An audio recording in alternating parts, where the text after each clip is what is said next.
This video I'm going to speak about Jeet Kune Do versus Wing Chun.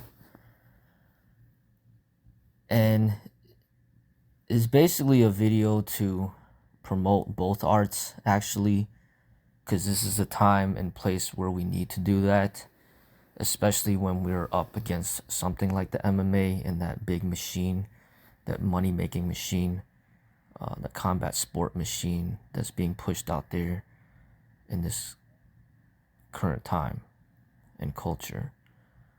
Not just the MMA, but also, boxing as well, and sport fighting in general.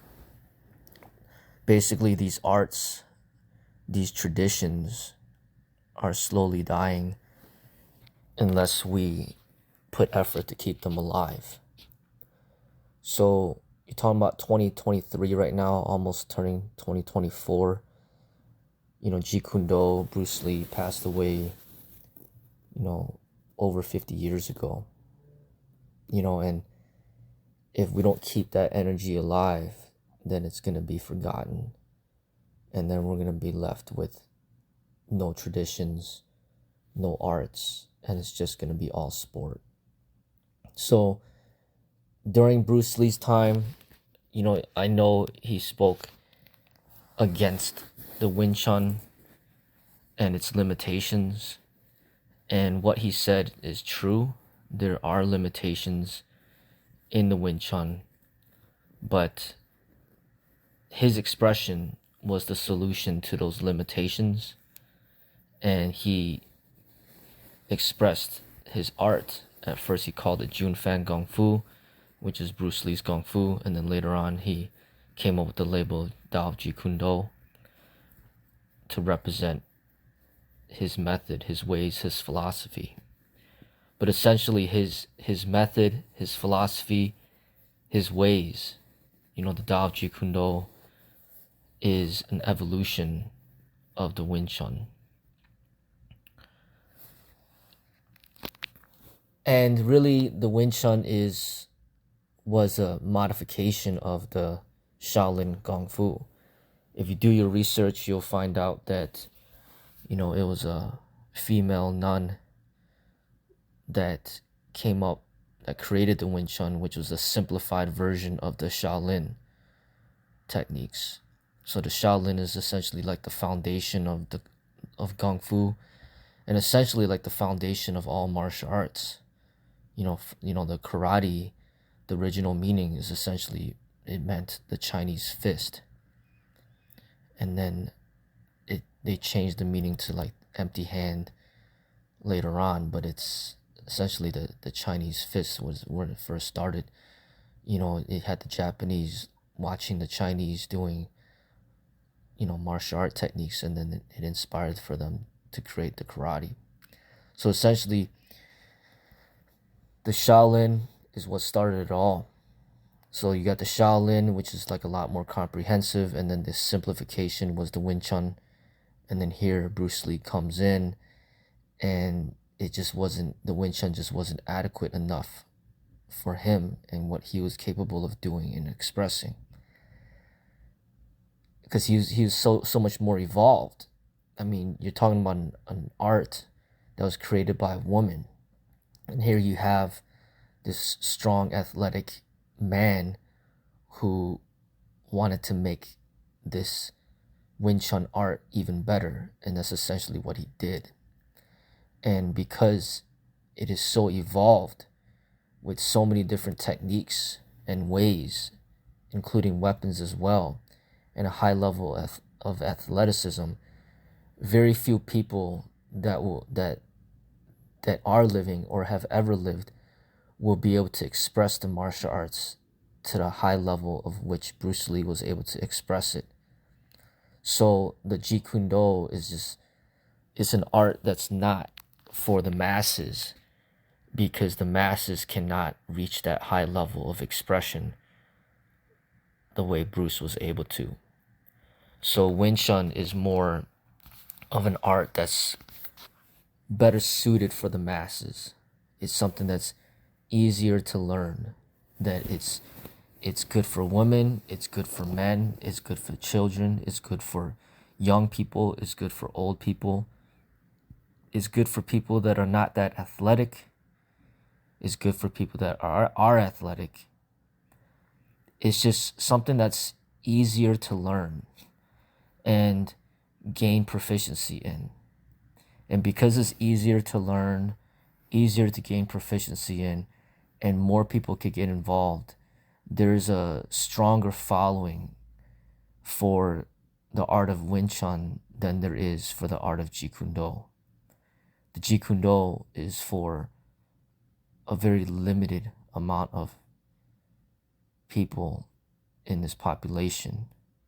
It's like a very small percentage, and I would guess even less than 1% of the population could be able to express the Jeet Kune Do to a high level the way that Bruce was capable of expressing it. So that becomes its limitation in a way, is that the bar is in a way set too high, and then because it's set so high, very few people could adequately represent Jeet Kune Do. Whereas Wing Chun, on the other hand, the primary promoter of that has become well known and famous was Yip Man, and he was at his much older age when he became well known in America. And he's an old man that is well beyond his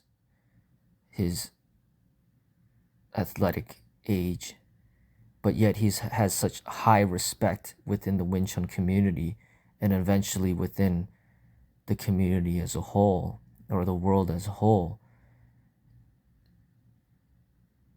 And he was accepted as a master, a grandmaster, not just a master, but a grandmaster. He's accepted as somebody who was the teacher of Bruce Lee. So that shows that somebody of old age has a lot of respect in the Wing Chun community and the world, Yip Man. And somebody that's a woman who created the art has a huge amount of respect from the Wing Chun community and the world as well. So you see basically two populations of the world that are typically discriminated against and forgot, just kind of not, kind of being pushed to the side and not being seen as the priority, and in a way forgotten about or just disrespected, because you look at something so physical like the martial arts, like typically people don't respect the older people of being able to be proficient in it, and they don't really respect women as being a proficient in it. It is always focusing on the highly athletic male when it comes to the martial arts. But then in Wing Chun, it is essentially being represented by the creator, which is a woman, and then also the greatest marketer and promoter of the Wing Chun, which was Yip Man. So a female and then like a very old man. So you see why it is more practiced, more respected in the martial arts, just more practiced and a greater following than the Jeet Kune Do. Because, and another thing is Jeet Kune Do Bruce Lee just didn't have the time to be able to build a following for his art, as far as like being able to establish a structure where there could be a future that is built off of his creations. He started to teach martial arts and open up, I believe, about 3 schools to teach his martial arts in his way, his methods. But then eventually he shut down all his schools and went into acting and went into Hollywood.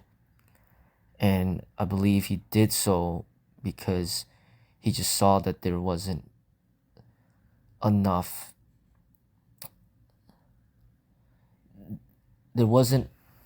success in building a following by teaching.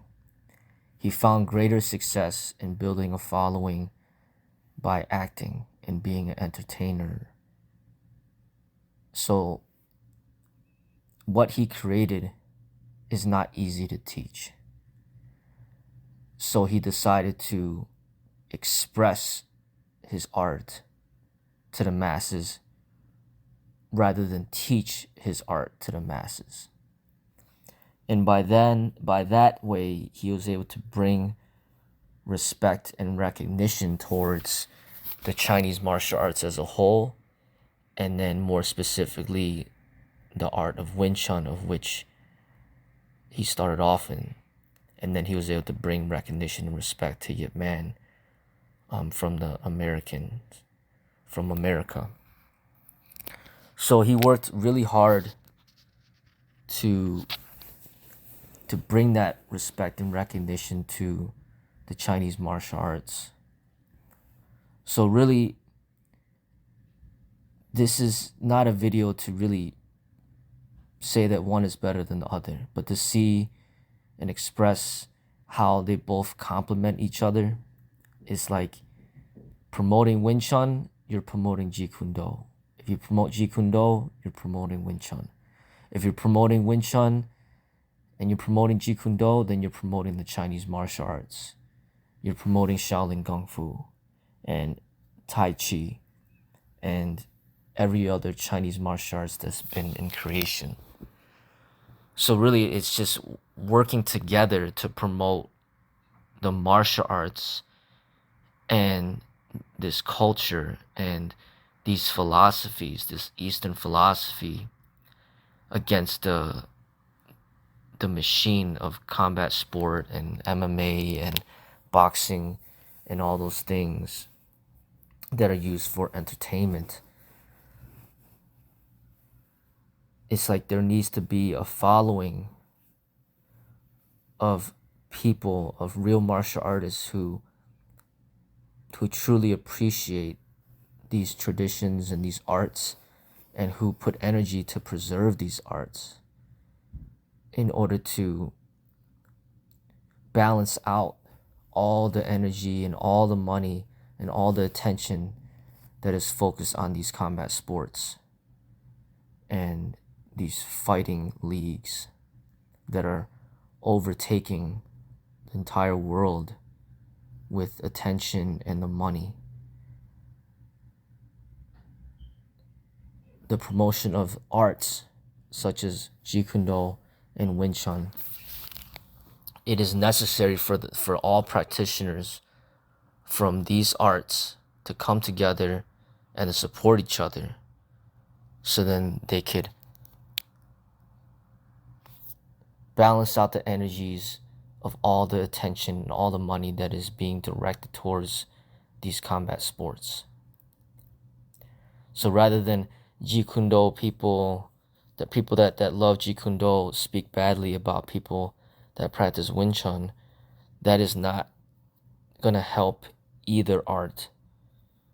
And same thing with the people that love Wing Chun, it would not help them to speak badly about Jeet Kune Do. They should be supportive of one another. They should work together to preserve the Chinese martial arts as a whole. And they should be allies. And it's not necessarily to create negative energy against these sport practitioners and these fighters and these professional athletes, but more of an education to have them understand that what they do is not art, and what they do is not the same as martial art. They're completely two different things. And yes, they should be respected for what they are capable and good in, but in the same token, the real martial artists also deserve a lot of respect for what they do. Because it's not just the physical and the science of it, but it's also the spirituality and the mental development and the peace and the love and the compassion and just the artistry, the creativeness that needs to be respected. And essentially, there wouldn't be the existence of any of these sports if it wasn't for these arts. So the arts are the foundation to the existence of any of these sports to begin with. So there needs to be respect that goes both ways.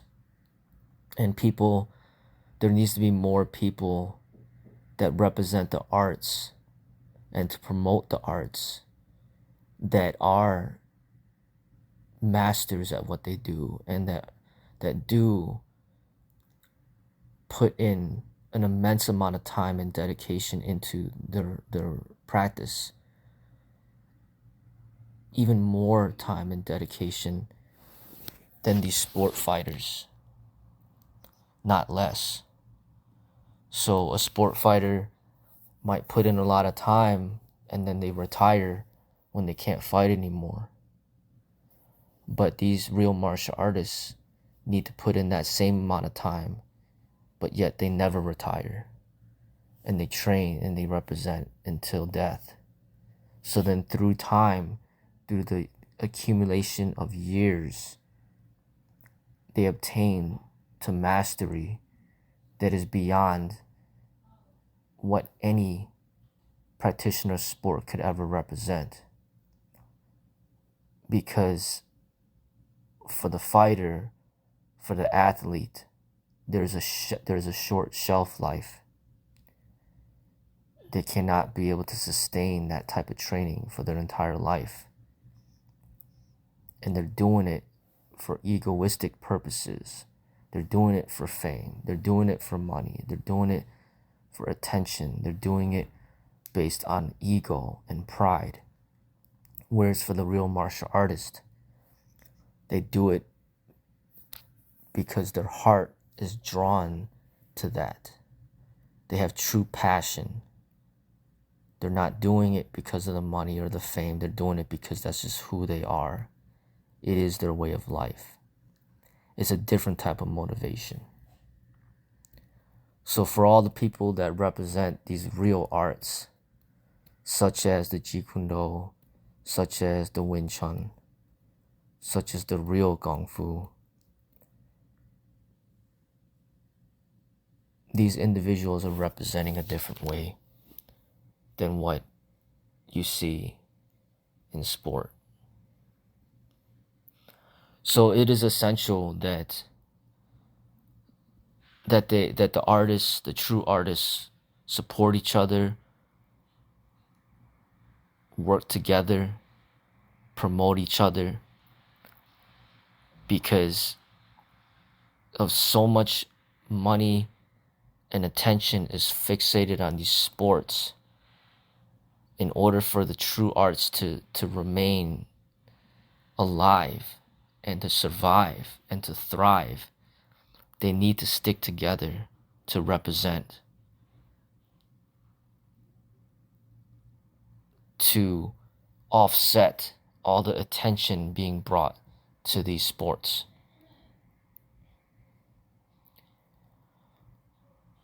So when people decide for themselves what they choose to represent, some thought needs to be put into, do you want to be just a fighter, or do you want to be a true artist, a true martial artist? You can't be both, because once you choose one, the other is the opposite of what you're trying to represent. And most people will choose the sport route because of all the money that could potentially be made in choosing that route, and the fame that could potentially be the result of that route. There are very few people that choose the route of the artist, hence the saying, the starving artist, because it is not the path to gain riches in. It is the path of the very few, just like the path of the Tao. It is more of a discreet path. It is more of a hidden path. And therefore,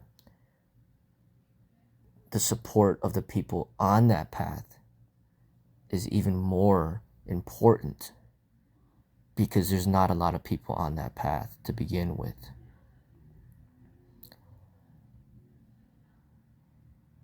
So, in a way, you should just practice and represent the art that speaks to you. You know, if it's Wing Chun, then it's Wing Chun. If it's Jeet Kune Do, then it's Jeet Kune Do. If it's Tai Chi, then it's Tai Chi. If it's some other expression of Kung Fu, then that's what it is. But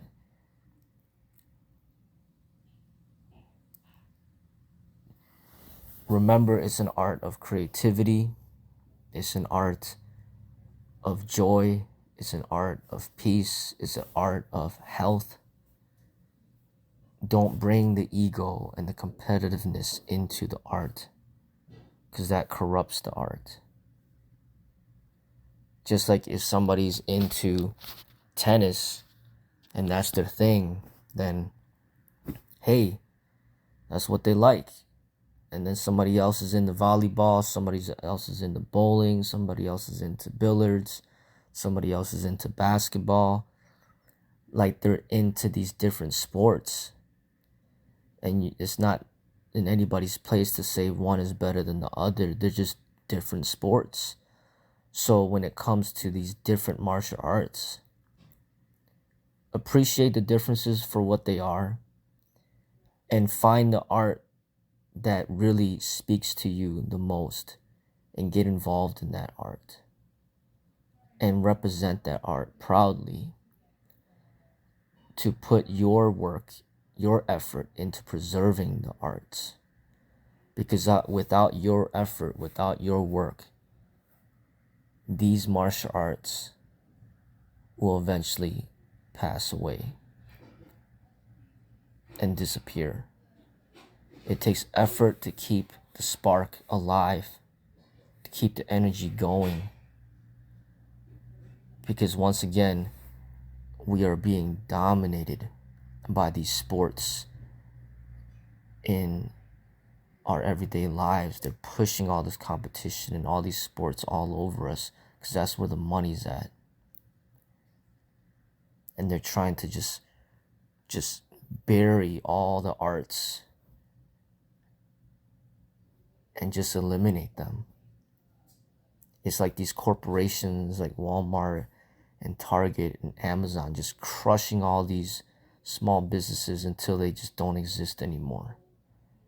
Or the McDonald's just crushing out all these restaurants that may be culturally based, just crushing them all out until they don't exist anymore.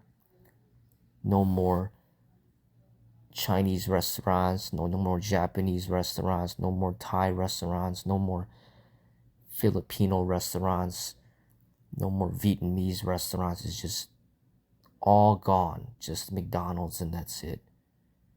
And that's essentially what is being done by something like MMA, is it coming in and just trying to crush out and destroy all the existence of all arts.